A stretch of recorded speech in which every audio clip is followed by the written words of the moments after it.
Let's see what's hidden in here. Oh, here we go. So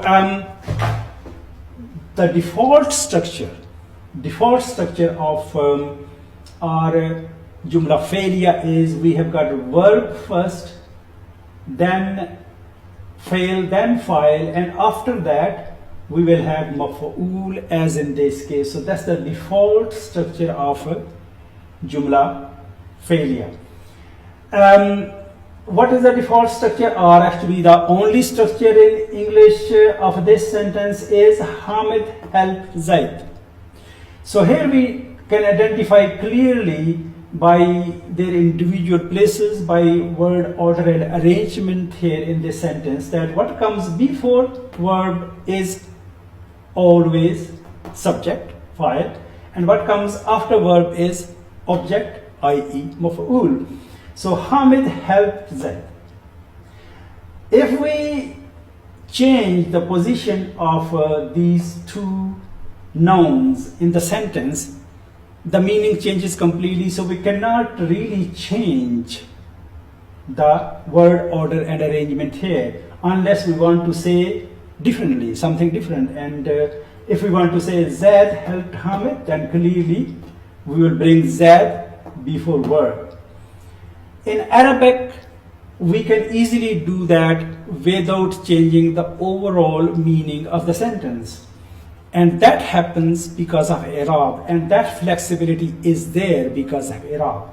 So if we say Nasara Zaidan Hamidun, so Zaidan, because it's mansoob, it is still our mafa'ul, our object, and Hamid in state of rafa is still our file, is still our subject. So changing the words here doesn't really change the overall meaning, but here in English it changes the meaning completely.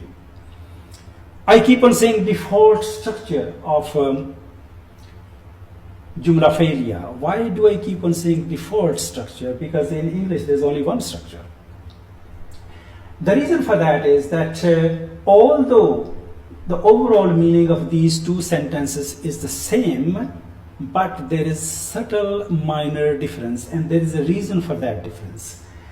If this information is completely new to our audience, to the people who we are talking to, we are giving information to, if this information is completely new to them, we will use default structure of Jumla failure. That will be fail, file, and maf'ul. The information is completely new to them. So that's the way to convey that information. However, if we sense or if we know that people know something but do not know completely, they're not sure, there is ambiguity over there. For example, people know that Hamid helped somebody, but they do not really know exactly who Hamid helped. They probably think he may have helped Zaid, but they're not sure. So in this case, we will use this structure. We will say Nasara Zaidan Hamidun. Hamid helped Zaid. That Zaid is the one who Hamid helped, nobody else. Hamid helped only Zaid. That's another way of saying, but not anybody else. Not Bakr, not Umar. So this is the minor subtle difference between these two word orders and arrangement, and we have discussed why we have to change the word order and arrangement. It also helps if the rhyming of one verse to the other verse is concerned, it helps in that as well. Let us look at another fail, conjugate another fail before we call it a day. We've got katala here. Katala, kaf, tal, lam is our root, and katala is like zahaba. So he killed. And to kill, if we want to say, we will use masdar, which is katlun, to kill. So katala, he killed. And we can easily conjugate that.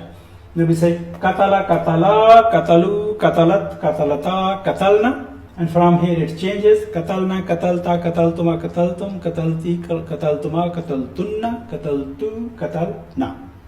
So these are our 14 conjugation forms. I have added this here. This we are already familiar. In Arabic we have got dual as well. So this is singular, wahid, tasniya, and jama. And on this side, this is muzakkar, muannas, masculine, feminine, and in this case, these two are used both for masculine as well as feminine. We have talked about first person, second person, third person in the previous video.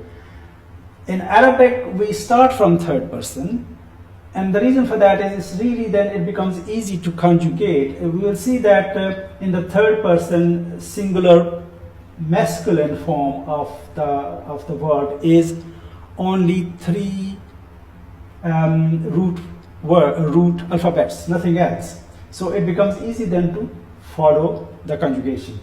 So we start from third person, and the third person in Arabic is called a ghaib.